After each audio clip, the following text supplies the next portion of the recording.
2020년 3월 26일 안녕하십니까. WWE 전문 유튜버 뚱이가 살펴보는 오늘자 WWE 뉴스카드 지금부터 출발해보도록 하겠습니다.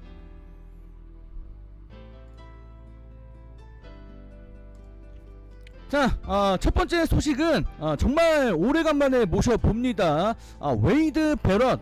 사실 제가 뉴스 카드를 다루면서부터 한 번도 다뤄본 적이 없는 그런 뉴스 대상인데, 웨이드 베럿이 최근에 콜트 카바나의 팟캐스트 프로그램에 출연을 해서 여러가지 주제로 이야기를 했다고 합니다. 그 여러가지 주제 중에는 이제 WWE를 본인이 어떻게 떠나게 됐는지, 그리고 WWE를 떠난 뒤에 어떤 삶을 살았는지, 요런 것들에 대해서 이제 길게 이야기를 했다고 하는데, 2016년 4, 5월쯤에 WWE를 떠났고, 떠나기 전에 재계약을 거절했는데, 재계약을 거절하기 그 직전에 이미 좀 불만이 많이 쌓여있던 그런 상황이었기 때문에 강력하게 거절을 했다고 합니다. 막 욕설까지 섞어가면서 재계약을 거절했다고 하는데, 거절할 만한 이유가 요렇게 나와 있습니다.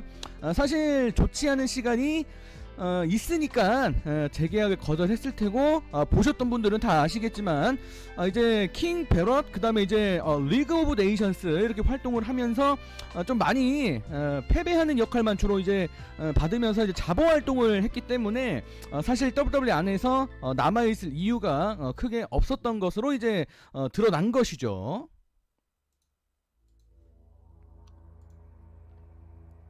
자, 이럴 때는 이랬던 웨이드 베럿이 결국 WWE를 떠나고 1년 정도 좀 우울감을 느꼈다고 이렇게 이야기를 고백하는 말도 있었다고 합니다.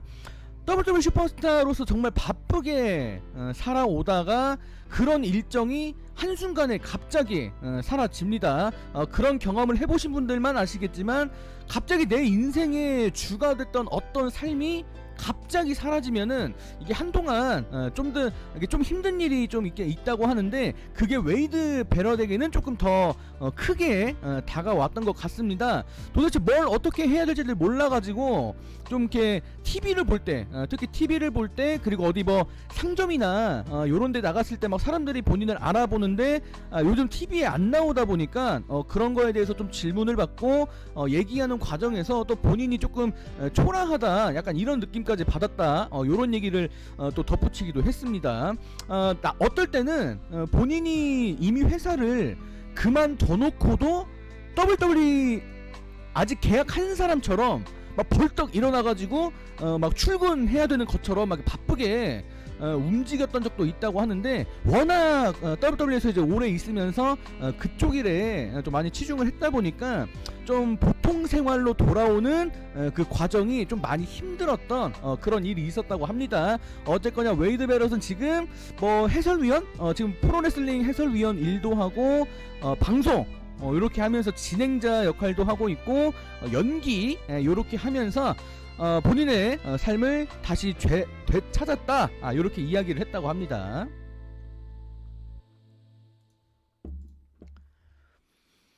자, 또 요번에는 스타더스트, 또 옛날 캐릭터를 만나보도록 하겠습니다.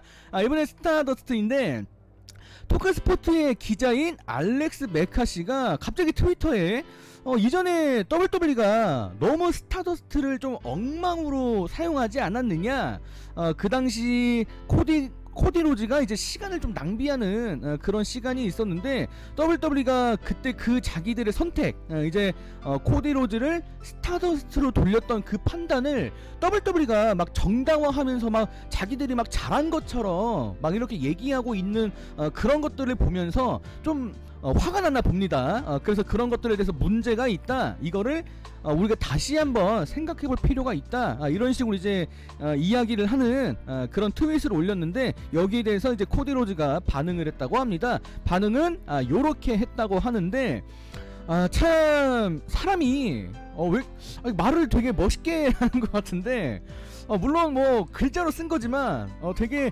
본인한테 모든 거는 연기자인 나한테 달려있는 거지, WWE에게 뭐라고 하지 말아라. 결국엔 그 당시에는 내가 연기를 잘 못했다.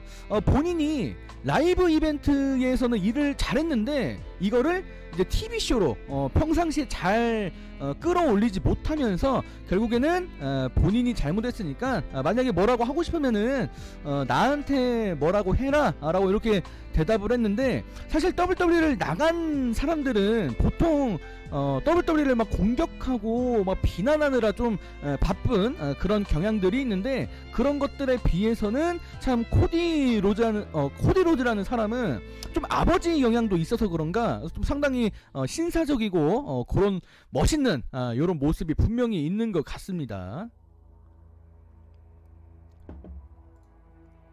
자, 여러가지 간추린 소식들 첫 번째 파트 여러분들 자유롭게 읽어보시길 바랍니다.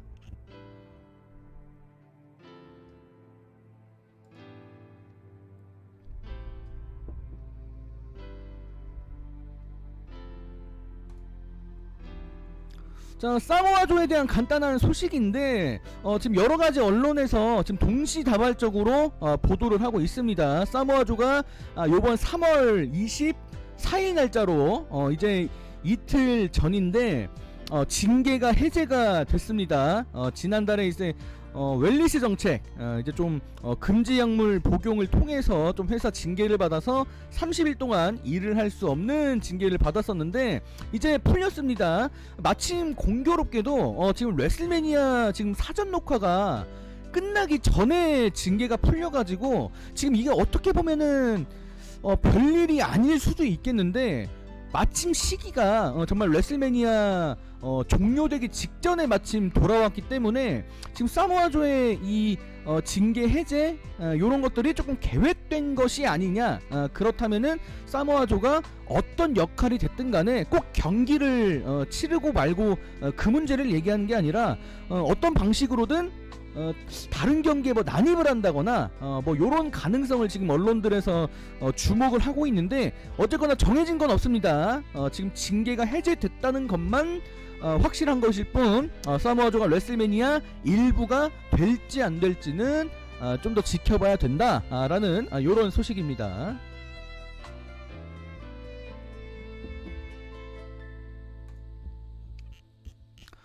자, 이번에는 JB 오즈의 인터뷰 내용들을 좀 보도록 하겠습니다. 이제 본인의 팟캐스트, 이제 뉴데이의 팟캐스트 프로그램에 이제 출연을 해서 여러 가지 이제 이야기를 하다가 좀 이게 정확하게 말씀드리면은 그냥 본인들이 처음에 어떻게 친해졌는지 요거를 이제 이야기를 한 것인데, JB 오즈가 이제 얘기하는 전반적인 뜻은 그 당시에 우리가 친해지지 못했다면은 뉴데이는 없지 않겠느냐, 이런 뜻으로 본인들이 어떻게 처음에 만나게 됐고 본인이 비기와 코피 킹스턴에게 어떻게 접근을 하게 됐는지 이제 이야기를 했는데, 여기에 이제 렌터카 이야기가 나옵니다.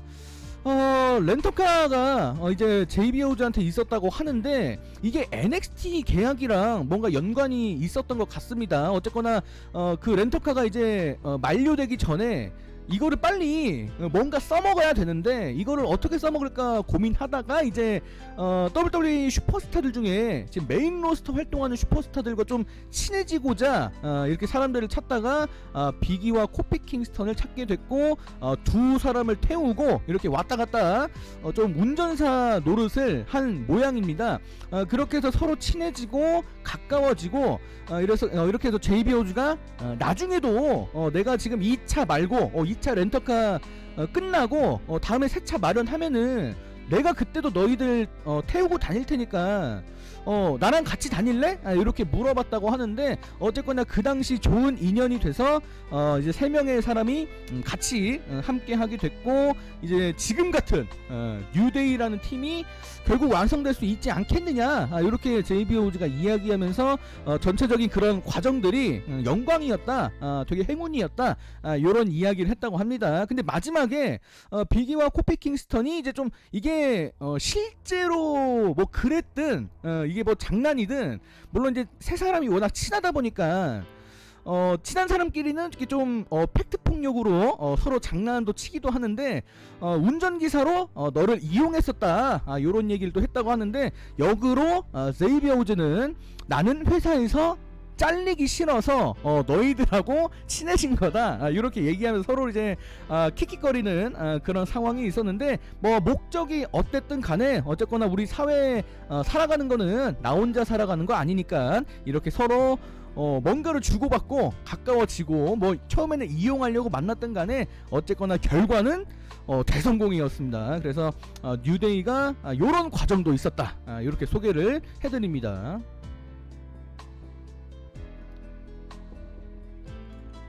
여러가지 간추린 소식들 두 번째 파트 여러분들 자유롭게 읽어보시길 바랍니다.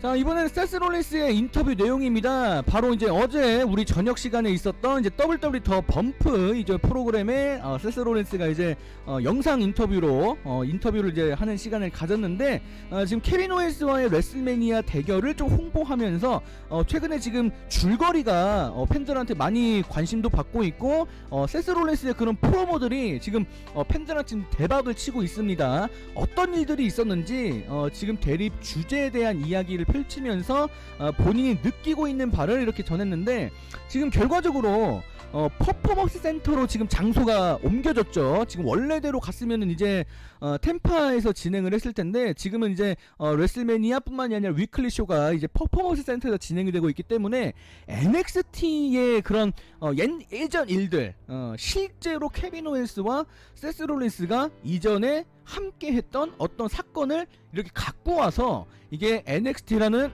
브랜드, 그리고 퍼포먼스 센터라고 하는 특정 장소에 대한 서로의 그런 예전 얘기, 그리고 실제적인 얘기, 이제 이런 것들을 옮기고 있다라는 겁니다. 이렇게 실제로 지금 세스 롤린스가 얘기하고 있는 거는 진짜 자기가 희생을 해서 정말로 진짜 그렇게 생각을 하고 있는 거더라고요, 보니까. 그래서 내가 희생을 해서 이 건물이 진짜 세워졌고, 이 브랜드가 그래서 성장했고, 그래서 케빈 오웬스 같은 훌륭한 재능이 그래서 나온 거다, 진짜 그렇게 생각을 하고 있더라고요.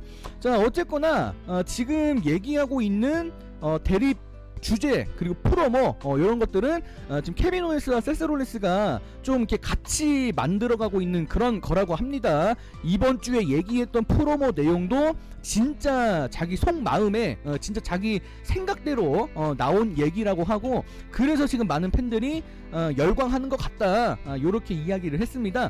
여기에 더불어서 지금 빈 경기장, 사실 관중들이 없다 보니까 조금 허전해서 좀 말할 때 좀 평소 같지 않아서 좀 능률이 떨어진다거나 좀 이런 걱정이 좀 있는데, 오히려 세스 롤린스는 지금 관중들이 없고 현장이 조용하다 보니까 이게 처음에는 어색해서 좀 몇 주 동안은 이상했지만 최근 들어서는 이제 나갔을 때 주변에 아무도 없고 어두컴컴한 곳에 이제 카메라만 이렇게 있는 상태에서 얘기하는 게 익숙하다 보니까 지금은 본인만의 연기를 하는 이 상황이 오히려 본인한테 좋은 것 같다, 이렇게 지금 해석을 했습니다. 또 그런 경험, 지금 최근 같은 경험이 또 본인한테는 좀 다른 카타르시스를 느끼게 했다. 또 뭔가 이게 좀 태도가 무조건 부정적인 태도만 갖는 게 아니라 좀 긍정적인 태도도 이렇게 좀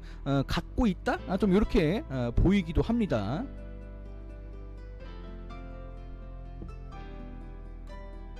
자, 여러가지 간추린 소식들 세 번째 파트 여러분들 자유롭게 읽어보시길 바랍니다.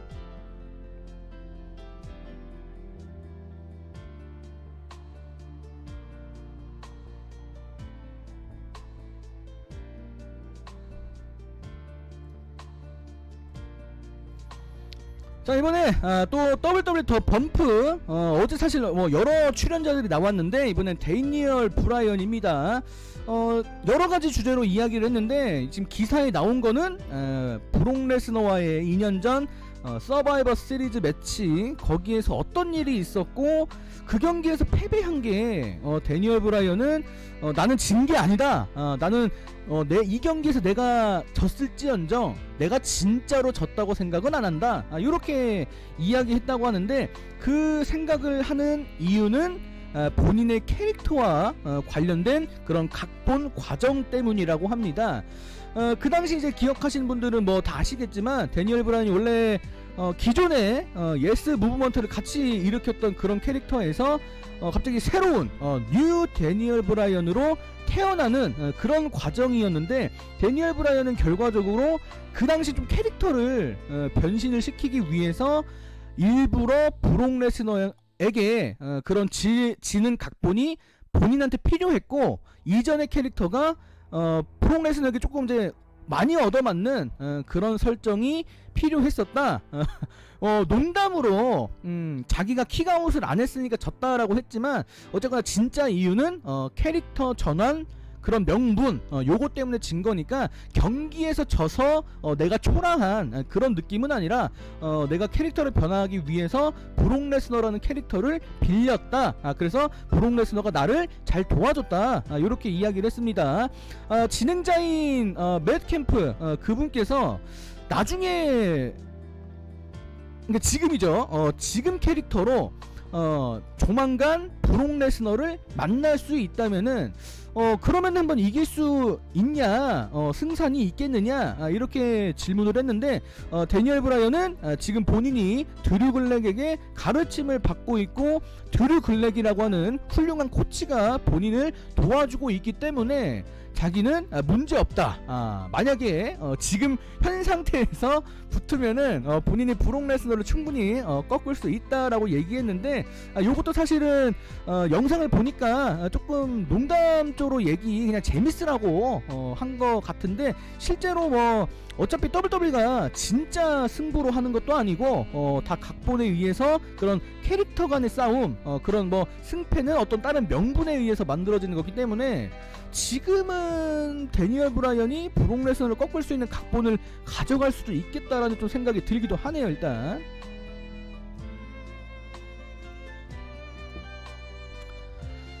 자, 이번엔 데니얼 브라이언의 아내인 브리 벨라의 팟캐스트 내용을 좀 보도록 하겠습니다. 지금 남편이 출장을 갔습니다. 레슬매니아 때문에 좀 바쁘게 일을 하고 있고 한 주도 쉬지 않고 있습니다. 아예 지금 올랜도로 출장을 가가지고 지금 집을 3주 동안 비운다 라고 해서 지금 데니얼 브라이언은 완전히 올랜도에 있고 브리는 그냥 집에 있고 이런 상황인데, 걱정스럽다라는 이런 이야기를 하면서, 만약에 남편이 레슬매니아 이제 모든 일정을 마치고 집으로 돌아오면은 감염 여부를 검사하는 그런 시간을 갖고 남편을 격리 조치하겠다라고 얘기했습니다. 뭐 나중에 뭐 판정이 나든 안 나든 일단 조심해야 되니까, 일단 그런 예방 차원에서 그냥 집에 두겠다는 거지, 데니얼 브라이언이 아파서 그런다는 건 아닙니다. 아직 검사 안 했어요. 그래서 지금 브리가 걱정하는 거는 데니얼 브라이언이 옛날에 천식을 좀 심하게 앓았다, 요거는 오늘 처음 알았는데, 데니얼 브라이언이 좀 어릴 적에 많이 아팠다고 합니다. 그래서 어떻게 보면은 좀 면역력이 약하다는 측면에서는 지금 데니얼 브라이언이 그런 코로나 바이러스의 그런 위험에 노출이 좀 심하게 된 편이기 때문에, 지금 브리벨라는 걱정이 클 수밖에 없다라고 충분히 공감이 됩니다. 데니얼 브라이언 일 무사히 마치고 나중에 집에 돌아가서 검사를 따로 받더라도 아무 그런 나쁜 소식 들려오지 않길 바라도록 하겠습니다.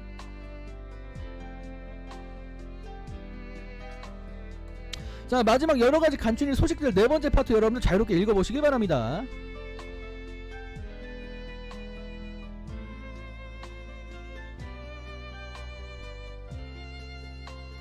자, 5일자 소식은 여기서 마감을 짓도록 하겠습니다. 영상 끝까지 시청해주신 여러분들 고맙고요. 다음 영상 때 뵙도록 하겠습니다. 여러분들 안녕히 계세요. 안녕.